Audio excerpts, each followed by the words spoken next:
Okay, so the mass of the Milky Way as of right now is 1.5 trillion times more than the sun's mass, and there is a 4 million mass black hole in the center of it. And most of it's still a mystery, not just the black hole, but everywhere else in the galaxy we still have yet to discover.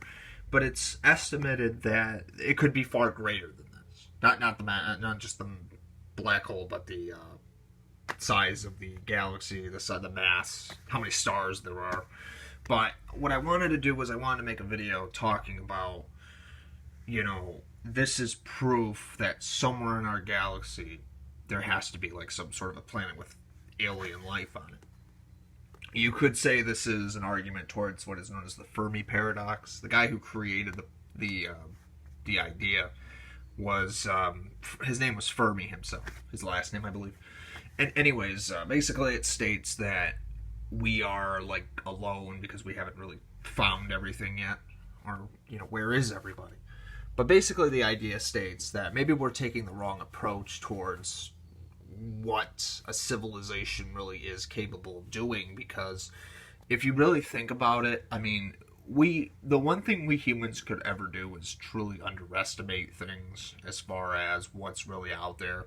A good example of this and proof is, how big this really is to think about. How many other planets, galaxies, solar systems, how many other planets exist on average within our solar system that we don't know about? How many rogue planets, ones that have been thrown out of their galaxy by some gravitational imbalance in its orbit? How many planets have been engulfed by their own stars or just been destroyed by head-on collisions? Just to get you thinking. Like, this is just many of the possibilities that are out there. But again, all of it's still a mystery, so therefore, if it's bigger, there's a better chance this could be it. Not to mention, if we're looking at this wrong, where we seem to think that if aliens really do exist, that they all have to be like us. And that's not true, because with different types of evolution, we have proven that there are plants out there that can live with parallel things towards what we use. And there are plants out there that can do things that we can't. For example, there are plants that are immune to radiation. Last I checked, radiation kills a lot of different organisms, causes cancer, can cause some disruptions within the life cycle of said organism. So it's really interesting to see how that really plays out. What else is really interesting is that we could be looking at a planet that we haven't discovered yet. See, this is where it gets really interesting.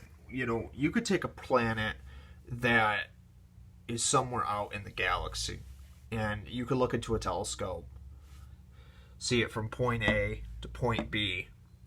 But it would be interesting to think that because this planet is still so far away, maybe that telescope can't penetrate from the distance you're looking at it with its optical lenses being zoomed in from here to here. It could be you couldn't just zoom in into its atmosphere. Maybe it's a gas planet, for example. Maybe it has very thick clouds. I'll give you an example. Jupiter, for example. Even though Jupiter is the fifth planet from the sun. We have never really seen the inside of Jupiter because there's two problems here. You have the gravitational force because it crushes anything that gets really close to its orbit. And then you have the thick clouds that they call it the Great Storm. But we have yet to see what its surface really looks like because it's been just protected by such a mysterious void, rather, of orange and yellow, I think. Mostly orange. And we still haven't figured out why that is. What goes on those planets. So what it might look like may very well shock the whole community. And not only that, but really does make you wonder how many other planets are out there that do the same thing or even have their own anomaly effects. Because if we can figure this out, it may change the way we look at it. Because, if we exist in the same universe, we play by its own rules. So if there's another civilization out there, well then what's their take on this whole thing, this whole existence that we live in?